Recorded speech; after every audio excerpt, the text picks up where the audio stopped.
Thank you so much, you guys. Sounds great. Yeah. Good morning, everyone. It's so good to see you. I was in Sacramento for the week. It's hot there. So I am so glad to come back. And I have to tell you, as I cross the Humboldt County line, I feel my whole body just kind of go, right? And I start watching the little thing on my dash that tells me how warm it is. And I just get happier and happier. So, I love my friends and family who live down there, but this is just such a heaven on earth kind of place that we live in, right? So welcome, everyone. My name is Tiffany. I'm going to be your host for about the next hour. If you haven't already, if you could go ahead and turn off your cell phone, we would be so appreciative. Welcome to everyone who is joining us on Zoom today. We're so glad that you're here as well. So each week we begin with the acknowledgement of the native lands on which we gather. The Eureka Center for Spiritual Living acknowledges that the land on which we gather is the ancestral territory of the Wiyot peoples. This territory extends to the communities throughout most of Humboldt County, and we honor the Wiyot peoples today. Ho. All right, so we're going to start today with a song.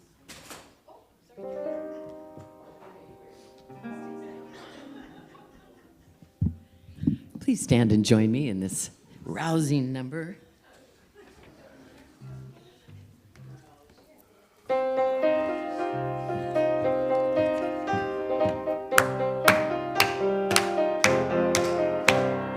Thank you for this day, Spirit. Thank you for this day. Thank you for this day, Spirit. Thank you for this day. This healing day. This healing day. Thank you for this day, Spirit. For this day. Thank you for this day, Spirit. Thank you for this day. This beautiful day. This beautiful day. Thank you for my friends, Spirit. Thank you for my friends. Thank you for my friends, Spirit. Thank you for my friends. My wonderful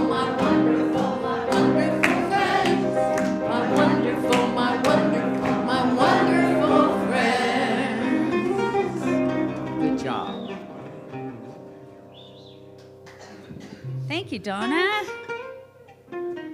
All right, so here's our, what's that? Oh. I like this song.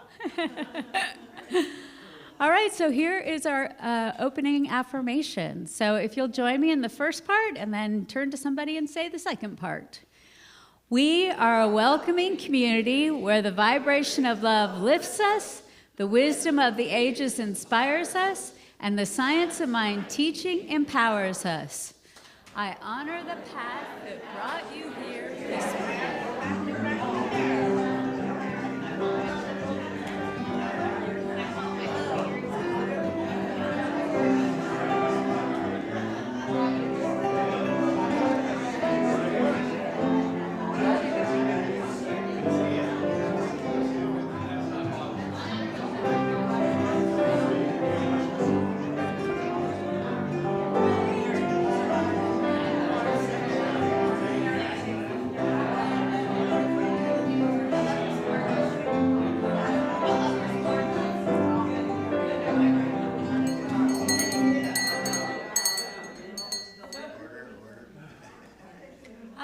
So here's the schedule of things that are going on this week here at the center and on Zoom. And there's a lot going on this week and this month. I'm sorry, this coming month. August is right around the corner. All right, so today is the first session of Edward's class. Edward, do you want to come up and talk about it? Okay. Very quickly. Okay. First of all, thank you for everybody that came to the free introductory. This class is the first class. I call this section is the Becoming a Musician class. This is for anyone who wants to learn music. I don't teach any specific instrument, everything that I'm teaching applies to all Western European instruments. So this is the knowledge that you use to apply to whatever instrument you want to learn. I have to charge a $10 love offering per class. We're going to have 2 classes a month, one every other week. The reason why is because that's for the printing costs. It costs me a lot to print the handouts, as well as it's also an incentive to kind of learn, the things that we're going to do. So anyway, the class starts at 12 o'clock. If you're interested, please show up. We can still take new people for right now. How long is each class? I'm going to try to keep them 45 minutes or under.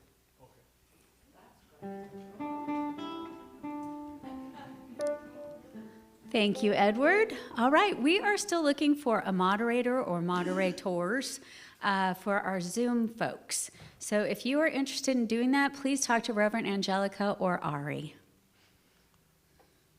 Okay, so the Tuesday morning book group has started a new book, but they're only on page 31. So if you want to join, you still have plenty of time. This book is called The Power of Meow, or Meow, if you want. Anyway, it's by David Mitchie, who wrote a book about the Dalai Lama's cat. The group meets on Tuesday mornings at 10:30 on Zoom. And the nice thing about this book group, does it say 10? I'm so sorry, 10 to 11:30. So I'll say that again, 10 to 11:30 on Zoom. The nice thing about our book group is that we read and discuss the book together. So it isn't like some groups that I have joined to read books where I go having not read the book at all and feel a little left behind. So anyway, so Scott has a new class, so he's going to come and tell us about that.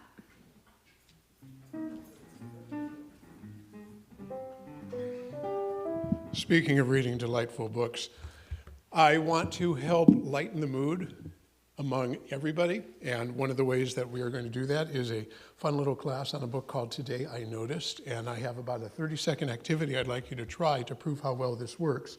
So first of all, what I'd like you to do is, how many people here have noticed something just small and special that just kind of crossed your mind? You said, wow, that's a really cool thing. Show of hands if you've noticed one of those in life.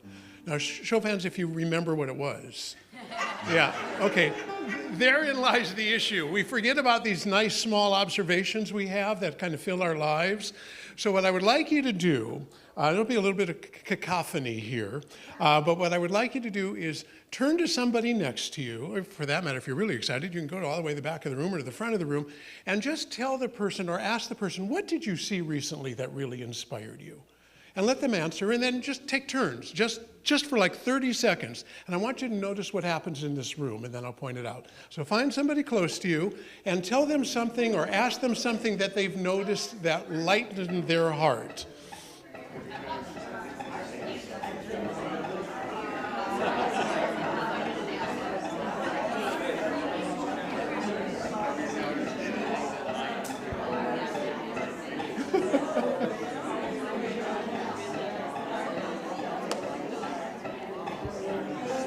Alrighty. Now see, now I can't get you back because you're all noticing all the things that lightened your heart. Lost control. If I can get your, yeah, I guess I'll use the bell. I want you to notice that for those 30 seconds, for that 1 minute, for those 90 seconds, for those 2 minutes, how your mood changes just by noticing these small things, how the energy changed in the room. So this book called Today I Noticed is all about that. It is finding small observations in your life and sharing them. Everybody who signs up for the class, there's a sign-up sheet over there. It's $29. You get the book included. It will be on August 9th. I think that's the date, whatever that Saturday is. Yeah, August 15th, excuse me. You'll get the book included, and we will share those. We will come up with observations, just a few of them in this book, randomly chosen. Today I noticed that absolutely no one cares what I look like in a bikini, which is true on multiple levels as far as I'm concerned. Today I noticed that we need more yeses. Today I noticed that sometimes it just has to be cereal for dinner. And today I noticed that the Golden Gate Bridge is helping people tone their arms because the photograph is all these people taking photographs. So we notice these little things. We will notice them together. We will have a good time. We will talk. We will laugh. We will share. We will feel lightened and enlightened at the end of the class. If you would like to join us, please sign up. If you do pay by the end of this month, then it will only be $24. And thank you. Yeah, thank you. Now Lori has an announcement. Good morning. My goddaughter comes twice a year, and we like to make donations to the animal shelter. What was it called, Andrew? Companion. And I thought I would invite you guys, if you want to help with donations. It's going to be next Sunday. I'll collect anything anybody brings, but blankets, towels, puppy food, kitty food, dog food, cat food, and sometimes little toys. Sometimes people have extra little toys. And litter, cat litter is also useful. So if anybody remembers this next Sunday, please feel free to bring your donations. Thanks, Lori. Bev, do you want to come up? Cast of thousands this morning, you guys.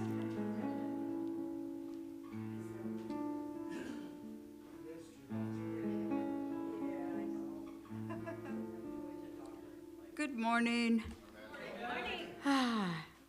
I think everyone knows me, but I'm up here today to talk about backpacks. We sponsor Bridge House, which is part of RCAA's PACT team. And that stands for Parents and Children in Transition. We get kids and families off the streets. They put them in a house, help them get back on their feet, find jobs, and then rehome them as well. They stay with the families for a period of time to make sure they're not going to fall back into the same situation that they were in before. Alrighty, that being said, we're almost back at school. School starts on the 18th of August, and I've already begun picking up backpacks and ordering school supplies and out there in the community buying school supplies. So we need some donations, and you can either, the easiest way is to put it in one of the envelopes behind the chairs and mark Bridge House and then put whatever you want in there, or put backpacks. If you can't remember Bridge House, that's fine. Anyway, let's do that. We're going to have a backpack packing party on the 12th of August on a Wednesday at 2 p.m. in the afternoon. If you want to be part of stuffing these bags, we'll call it a stuffing party. And we put all the school supplies and everything. This year we have 16 children. We have 11 girls and 5 boys, ranging from 10 months old going to a day program so mom can get to a job, all the way up to 17 years entering junior college. So we've got our hands full, but we can do this, no problem. Yes? So we can buy backpacks, or do you? No, just make donations. It's so much easier because since there's families and they're all sharing one house, I try to make them as different as possible so that, you know. Yeah. At what time on the 12th? 2 p.m. Should be up there. 2 p.m. Yeah. Can we use the PayPal and just put? Yes, any way that you donate, just, yeah, that works. If you don't want to do that, I can accept donations as well. But it works just as easy doing it that way. Alrighty? Thank you. Thank you, Bev. And that backpack stuffing party is really fun, but it moves fast. So be sure and get here on time if you're going to do that. Anyway, Bev does such a great job of getting all the things together. And the little tiny backpacks are so cute. Yeah. All right, so for our August newsletter, if you would like to contribute something to that, you have until tomorrow to do that. So you need to email Angelica if you would like to do that. Our August theme is learning to trust. The next meeting of the women's group is this coming Saturday at 11 a.m. in person here at the center. And finally, we're going to be back on track with potlucks. Remember, we didn't have one this month, so we're going to have one next Sunday, because it's the first Sunday of August, believe it or not. So it's a great time to bring a friend if you know someone in your life who's been thinking about coming and checking out our center. Our practitioners are here after service if you need to talk to somebody or you'd like to ask a question about this philosophy. Scott's here, Edward's here, Susan, Michelle's here too, and then Angelica. So it is a practitioner-heavy day, which is always a great thing. All right, our little pantry needs to be fed, and it looks a little sad right this moment. So next time you go to the grocery store, if you could pick some things up for it, that would be great. All right, the spirit of freedom is our theme for this month. So this is our last Sunday with this theme. So I'll be interested to see what your message is about today. I'm going to turn things back over to Donna. Thanks, Donna. I invite you to settle gently into your chair. Let's take one nice cleansing breath.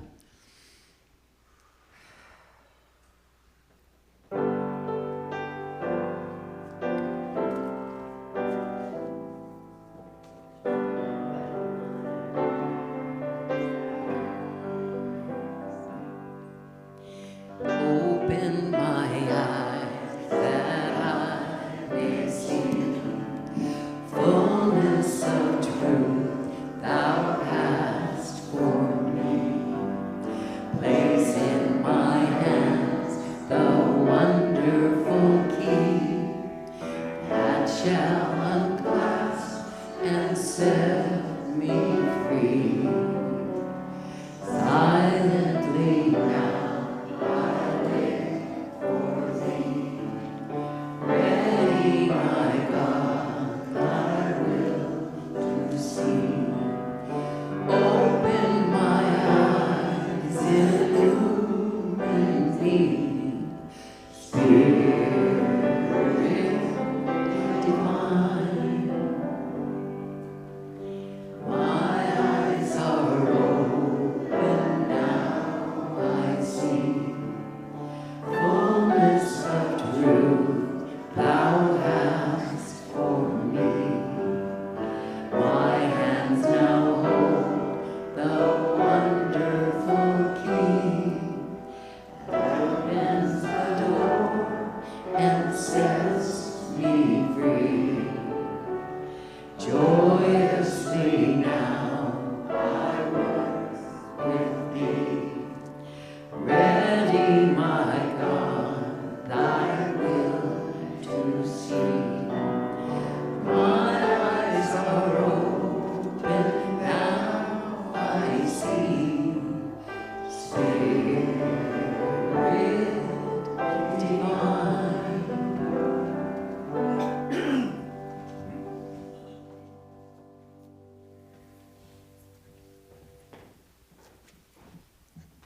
Haven't seen me for a while. Good morning. I am going to be doing the moment of peace, also known as the contemplative meditation. If you are unfamiliar with how this works, I have, in this case, instead of reading something, there's something I have written. I will read it to you. There will be a moment of silence. Jackson will play some music. I will do a prayer, a treatment, and then Jackson will play us back out again. Because our theme this month has been the spirit of freedom, I wanted to write about that. And I wanted to write about it from a slightly different perspective. At least I thought it was a different perspective. I hope you find it enlightening and helpful. When I think about the spirit of freedom, I don't first think about outer circumstances. I think about the inner life I think about freedom from fear, freedom from anxiety, and freedom from the racing thoughts that pull me out of the present moment and into imagined futures. There is so much right now that can stir fear. Our political climate leaves us feeling divided, exhausted, and uncertain about the future. The climate itself makes us feel vulnerable. The entire planet is shifting in frightening ways we cannot control. And loss in all its forms, on a mass scale, down to a personal scale, down to the loss of what we could at one time do with our bodies, reminds us how fragile is life. It is no wonder the mind races. It is no wonder anxiety rises. We are living in a time where fear can feel like the background music of daily life. Fear does have a purpose, however. It is designed to protect us. It tries to build a fortress around us, something strong enough to keep pain, uncertainty, and danger at bay. But that same shelter can become a jail. What begins as protection can turn into imprisonment. Fear can keep us guarded, narrowed, and cut off from life itself. That is where faith comes in.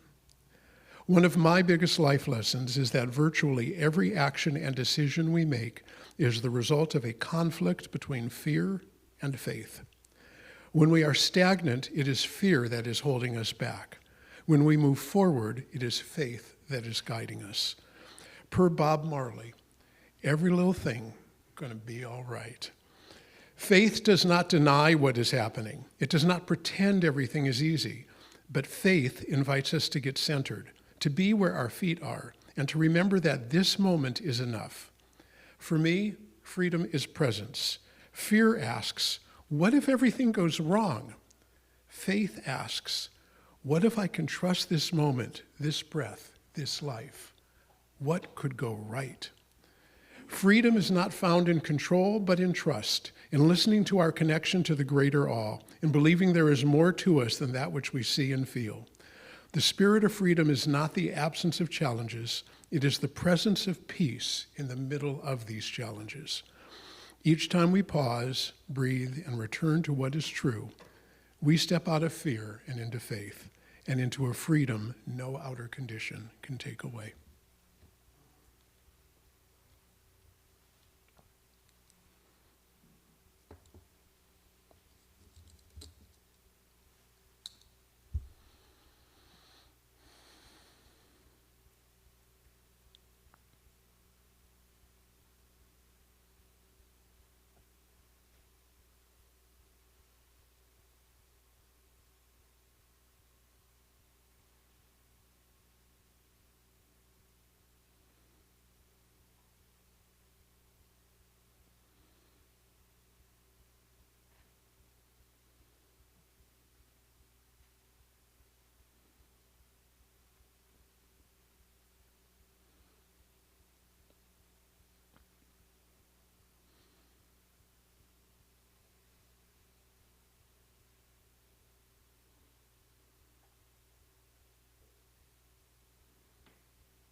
Here's what I know, speaking in the first person for each of us.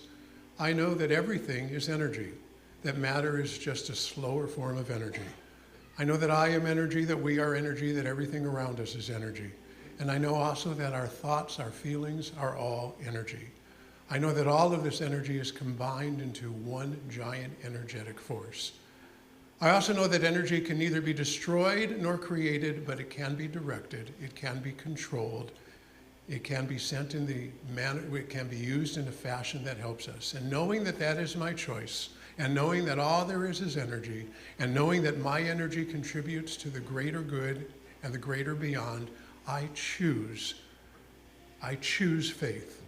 I choose to believe that despite how things might appear at times, every little thing going to turn out all right. Or as John Lennon said, it's all okay in the end, and if it isn't okay, it's not the end. So as I go about my day, I choose to look for the positive. I choose to look for beliefs that reinforce me. I choose to look for actions that prove to me that the world is a beautiful, wonderful place, and I am honored just to be part of it, and that I contribute to it by my very thoughts and the energy I put out. So I take this energy and I release it in thoughts into the universal law of mind, knowing it comes back amplified multiple times, and that the love, the kindness, the compassion, and the beauty that I see is coming back all around this beautiful planet into the universe. And for that I am grateful, and I say, and so it is. Right here and right now, I'm at peace with myself. I'm quiet, I'm calm, I'm at ease.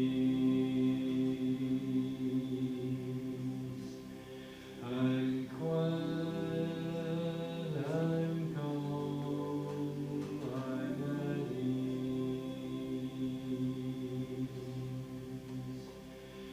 I'm quiet, I'm calm, I'm at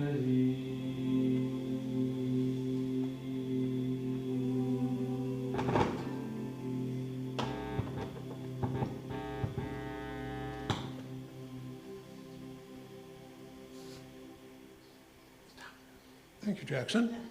And now, Reverend Angelica will deliver our message for the week.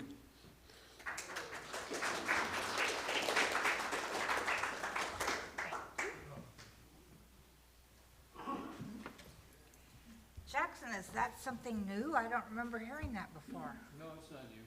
Oh, wow. It's from Clancy Blakemore.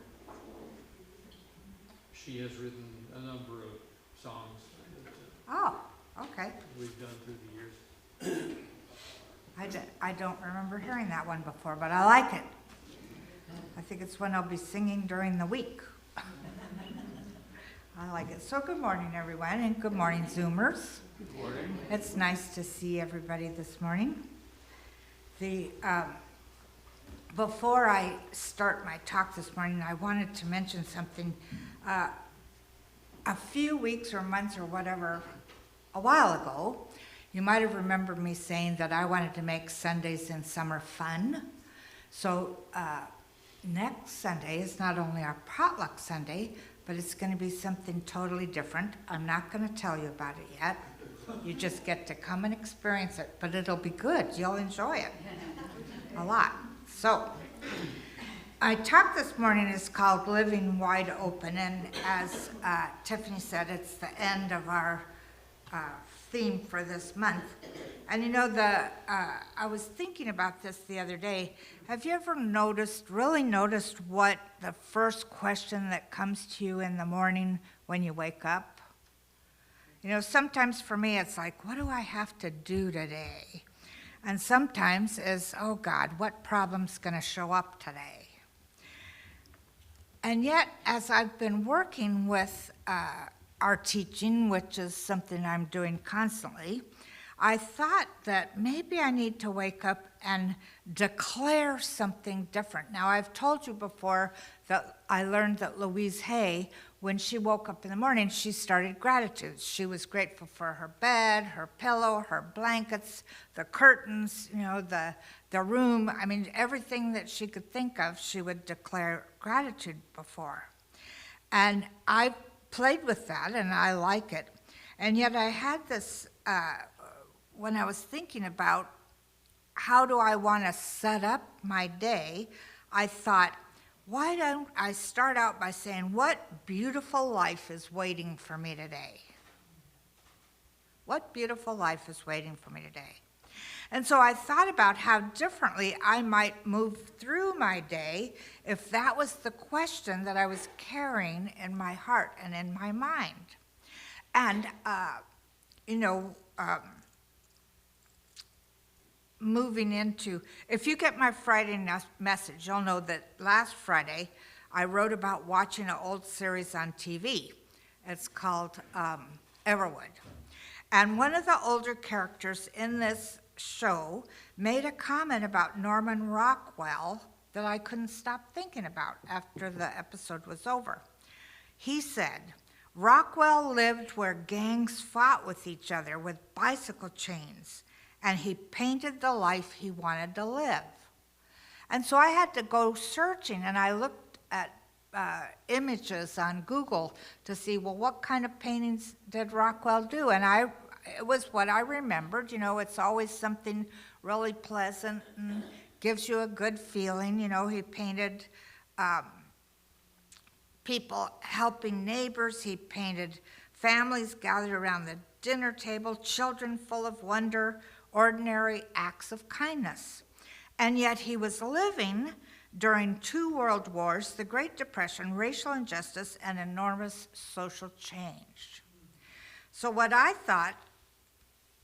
realized was he wasn't pretending that the world's problems didn't exist. He was reminding us of what was possible. Reminding us of what was possible. So then, I'll have to tell you, I've been watching a lot of TV lately.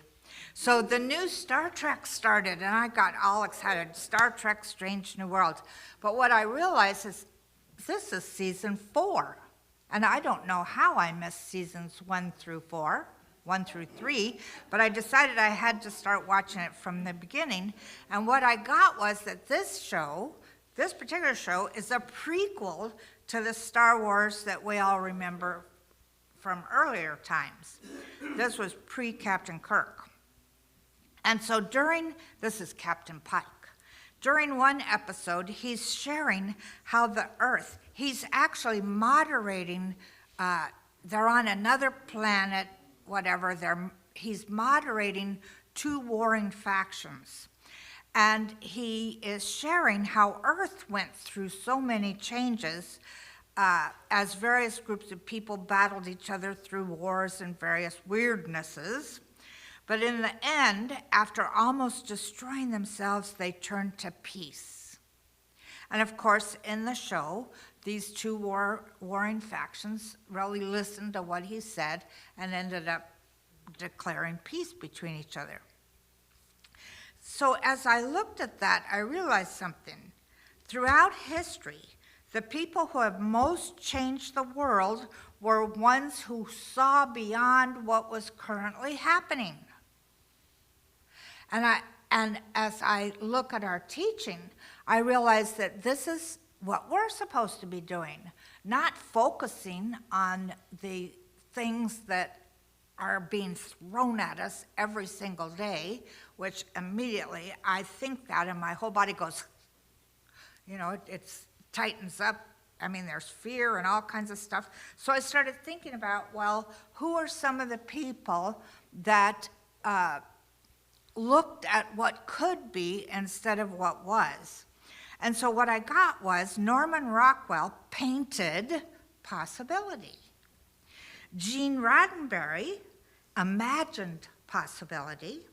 Jesus embodied possibility. Emma Curtis Hopkins awakened possibility. And Ernest Holmes taught possibility. So when I thought about Gene Roddenberry, I thought about the fact that during the Cold War, when the world seemed divided by fear and suspicion, he imagined a future where people from every nation, even every planet, work together. He imagined exploration replacing conquest, curiosity replacing fear, diversity becoming strength. And so, whether through TV or philosophy, he was inviting us to imagine humanity becoming more than it ever had before. Jesus did the same thing. He looked at fishermen and he saw disciples. He looked at ordinary people and called them the light of the world. He saw beyond fear, beyond failure, beyond labels. He continually invited people to live from divine possibility instead of human limitations. Emma Curtis Hopkins, who's just an amazing spiritual teacher, she had an extraordinary gift. She didn't see people merely as they appeared. She saw them as expressions of the divine. She looked beyond fear and failure and limitation and recognized the magnificent spiritual being that was in each person she came across. And this magnificent spiritual being was waiting to be awakened. So long before people believed in themselves, she believed in them. And I think that could be one of the greatest gifts we can offer to each other, is to see beyond appearances into the truth of who we really are. And Ernest Holmes carried that same vision. He taught that every one of us is an individualized expression of infinite life. An individualized expression of infinite life. And when I thought about that, I thought, he wasn't asking us to become spiritual. He was reminding us that we already are. It's like Scott said in his creative thought this morning, or whatever we're calling it now, moment of peace. I changed it, why don't I remember? Anyway,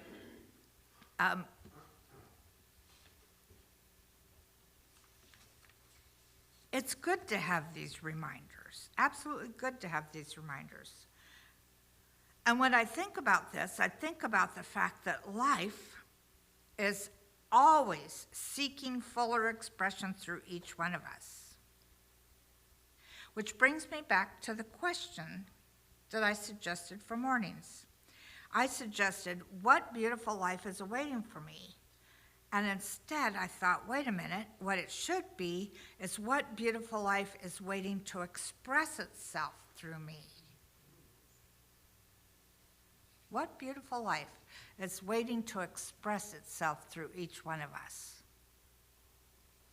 If we start our morning with that, you know, the universe being responsive to us then has to give us some wonderful thing that we can go, oh, there it is.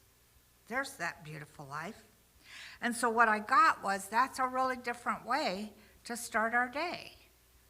What beautiful life is waiting to express itself through me? So what I know is that life wants to express more kindness through us, more compassion, more courage, more creativity, more laughter, more forgiveness. In fact, what I believe Spirit is doing is actually inviting us to stay open. You know, fear causes us to shut down, doesn't it? It causes us to withdraw into ourselves. Spirit is saying, stay open. So living wide open doesn't mean pretending everything is wonderful, and it doesn't mean ignoring pain or injustice. It doesn't mean being naive. I was told that a couple days ago, that I was naive to think that what we do with our thoughts could change anything. And then I looked at my life and went, I'll show you.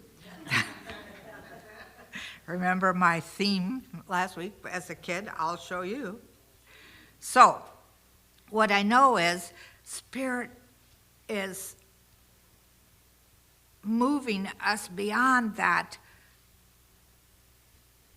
idea that the world seems to be trying to do. The world is trying to make us more cynical. The world is trying to make us more fearful. The world is expecting us to expect the worst. The world is asking us to close our hearts.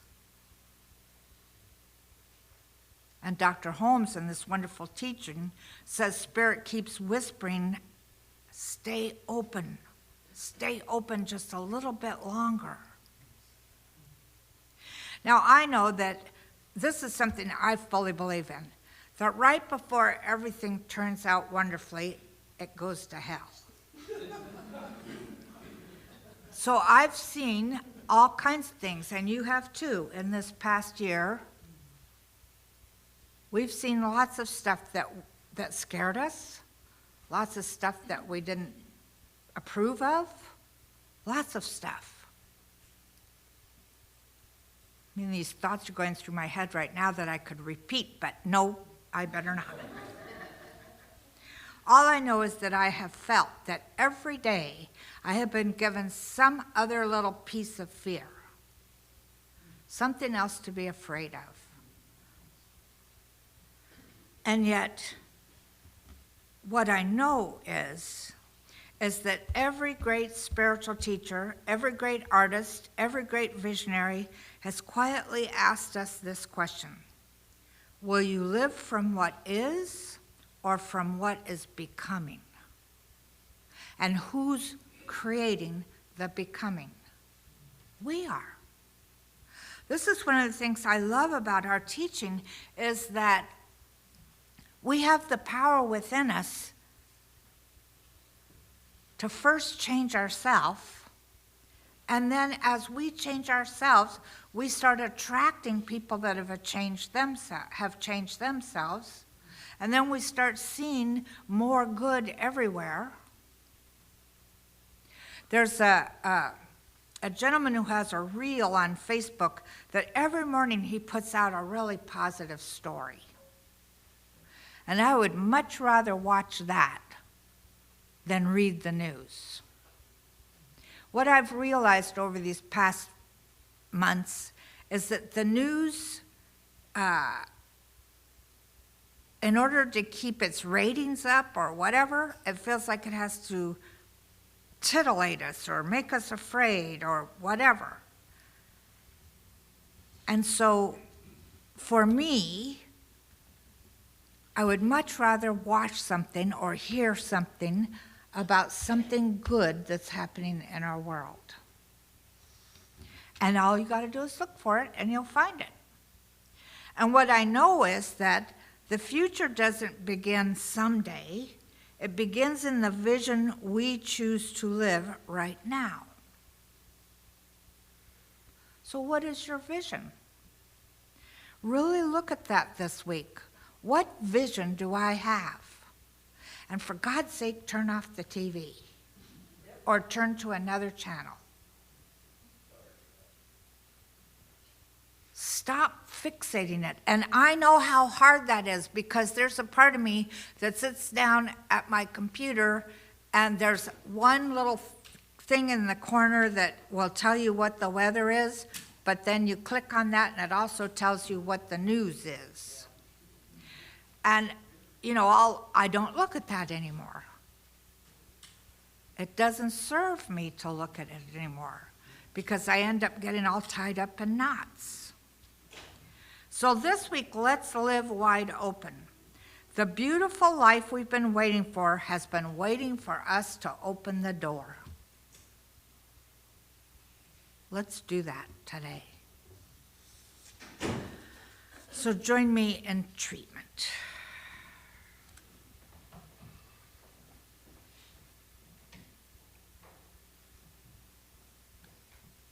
As I allow myself to move into that place where I acknowledge the divinity that is this amazing energy that is the source and substance of everything, I remember that this energy is infinitely intelligent and unconditionally loving.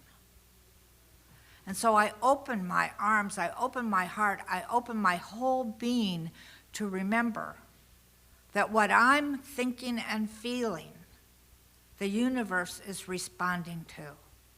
So I choose right now to ask myself, what beautiful day, what beautiful thing wants to express itself in, through, and as me right now?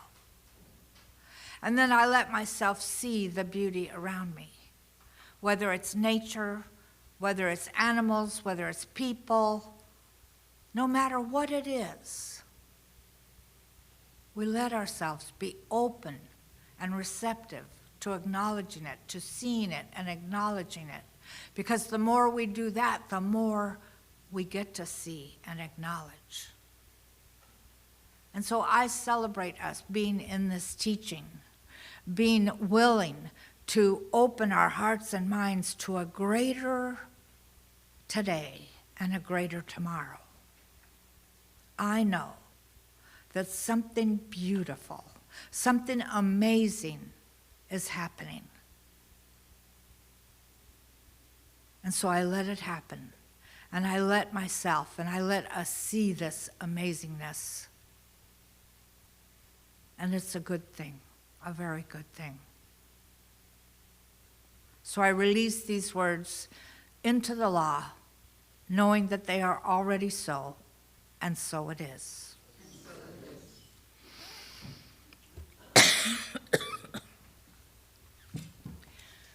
Jeff Smoller is our guest musician, so to speak, today.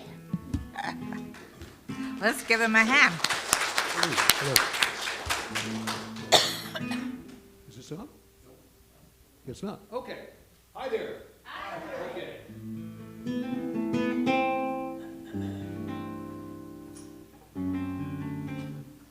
Quick show of hands. How many are here today? Okay. All right. We have sound. Hello. There we go. Okay. So every month, Angelica talks about the themes. And I think today was free to live or free. Huh? Living wide open. My first reaction to that when I was trying to decide what to do today was, hell yeah, all right. That means I get to try an original out on you guys, okay? So as you know, I'm a terrible singer. I used to sing at Menorah Thai, and I asked for requests from the audience, and 3 people, this is the truth, said, we have a request, would you please stop singing and play the guitar? So that was in the mid-'70s. I haven't done it since. But you're very forgiving, and I'm not going to sing. So here's an original based on the series I did here last fall called Music Follows People. Remember we talked about the origins of music and how they traveled around and blended. So as we know, blues comes to us from Western Africa up through slavery. I almost said therapy, but it's true. Okay. So there's some blues, right? Flamenco comes to us through the Arab countries of North Africa.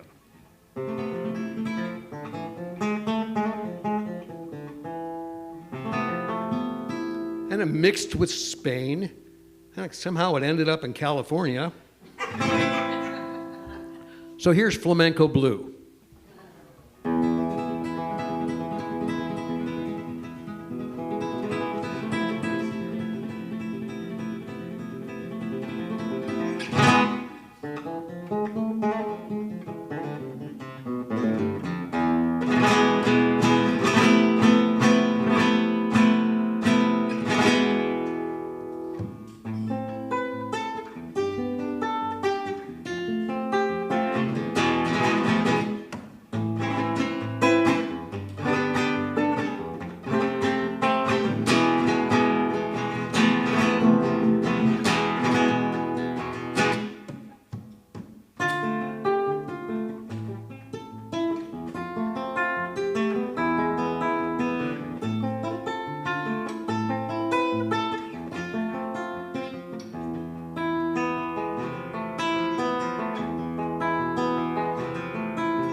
so much, Jeff. That was fabulous. All right, now we're going to share our gifts. If you'll join me. I gratefully give from the fullness of my abundance, knowing my gift blesses the center, all in it and beyond. And so it is.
One more go.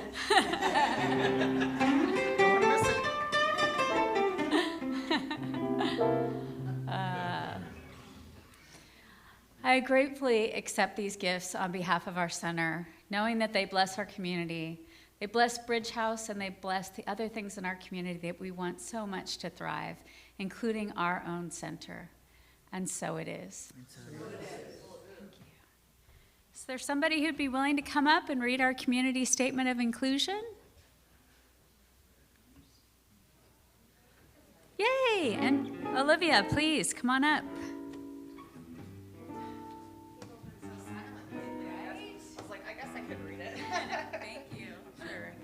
Okay. We, the Eureka Center for Spiritual Living, are a community that celebrates diversity, fosters inclusion, champions inner work, and creates space for brave, vulnerable conversations. We are a community that honors the unique emanation of God that each person embodies and advocates with people for human rights and dignity for all. We are a community that blesses each other, sees sacredness in all life, remains learners and listeners so we may grow together, and understands that oneness is not sameness. Together we say, we know our beloved community is revealed more fully when we love each other well. Ariana Grande. Yeah. Please stand and join me. Make a circle around the room. And we will sing the peace song together. Notice how much blue is being worn today. That's cool. We all got the memo. Well, Judy's all of us together all at once. Here we go.